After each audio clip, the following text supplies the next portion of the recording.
el descubrimiento de la Reforma acerca del corazón de Dios. Si bien podemos hacer campañas anti-Halloween, tenemos que resaltar que octubre no es Halloween ni anti-Halloween. Octubre es el mes de la Reforma, muchachos. Digamos las cosas como son.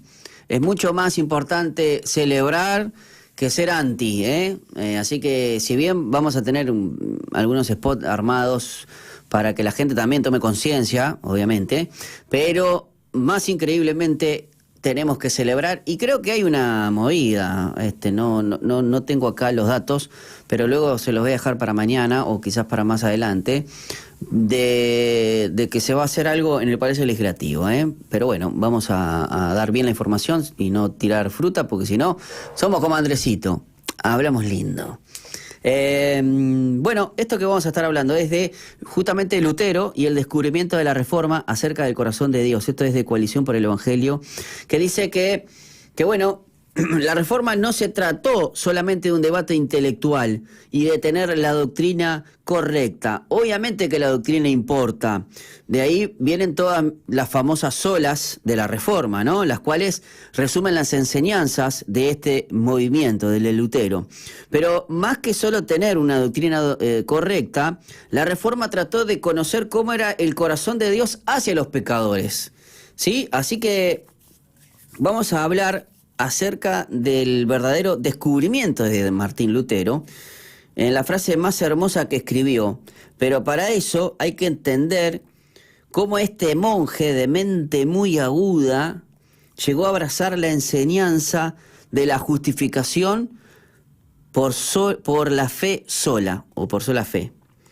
Cuando Lutero era joven y tenía un profundo celo por la verdad, a veces se sentía que aborrecía a Dios, y en varias ocasiones dijo: amar a Dios, a veces lo odio.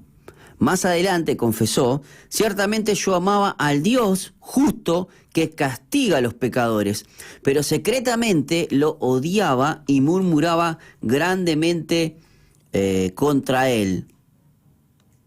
Lutero entendía que Dios exigía una obediencia perfecta que acompañara la fe, para entonces ser justificados por él y recibir estas bendiciones. ¿Y qué implicaba esto sobre el corazón de Dios?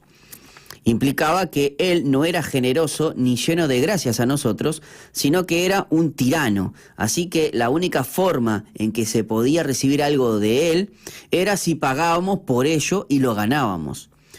Entender a Dios, que Dios sea así, nos lleva, por un lado, a vivir con una actitud muy calculadora y legalista para ver qué podemos hacer para recibir algo de Dios y tratar de orquestar todo a nuestro favor. Y por otro lado, está la visión de que Dios nos empuja al desánimo y al cinismo, porque ¿en serio querríamos estar cerca de un Dios así?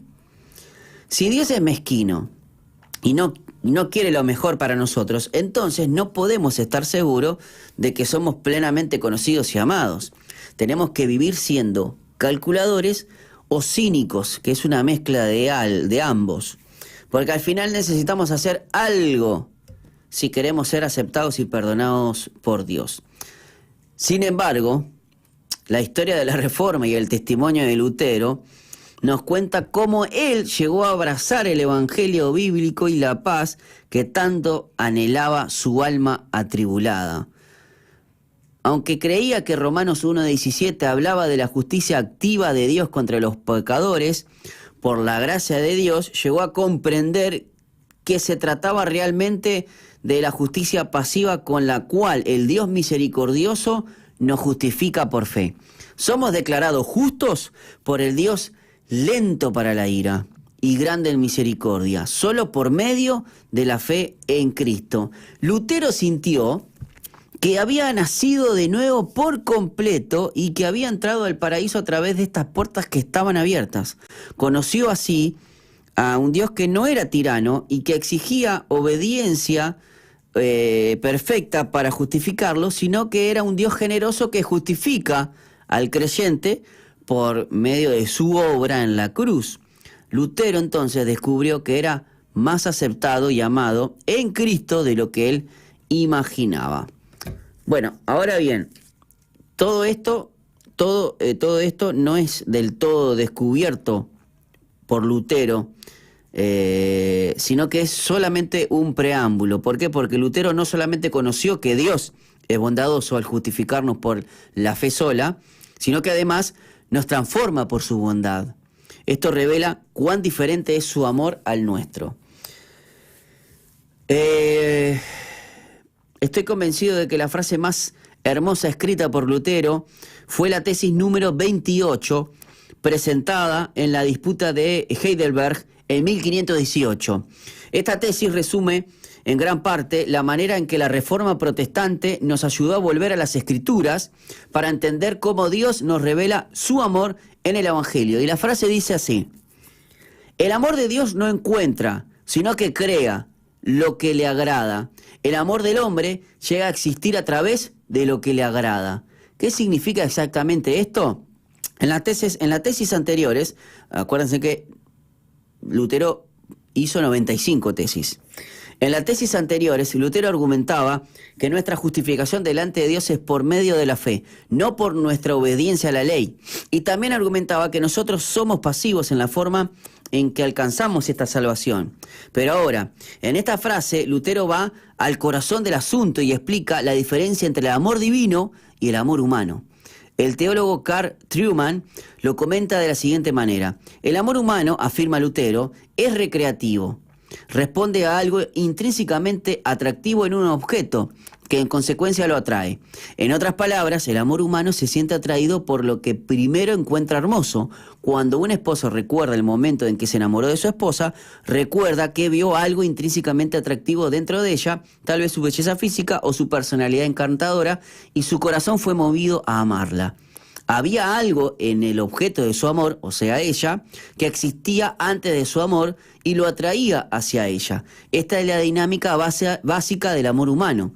Pero debemos recordar que la revelación de Dios en la cruz invierte tal lógica humana.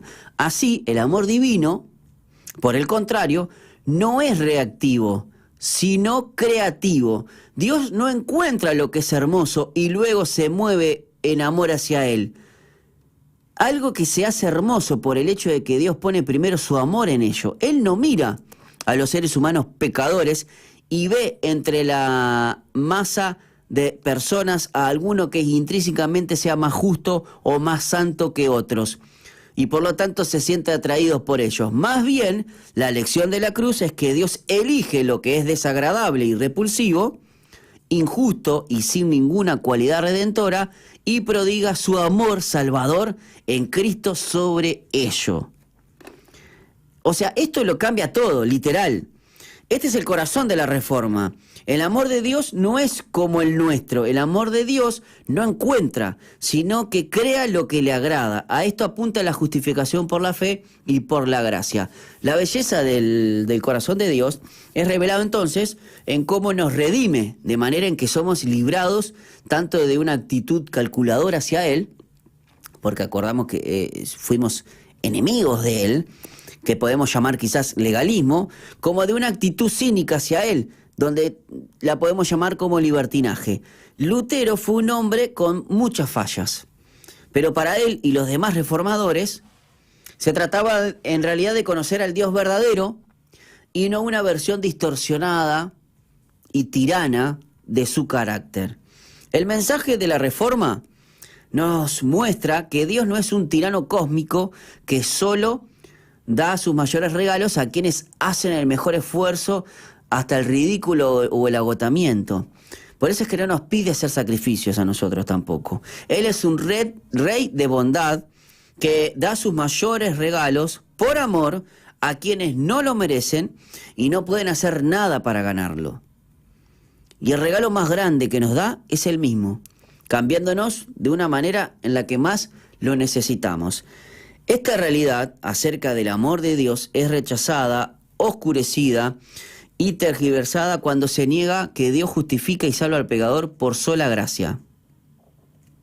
Y también cuando se niega que la salvación es por la fe sola, por medio de Cristo solo y únicamente para la gloria de Dios. Así que en este mes de la Reforma, Los invitamos a todos ustedes a alabar a Dios por su amor que lo llevó a entregar a su Hijo.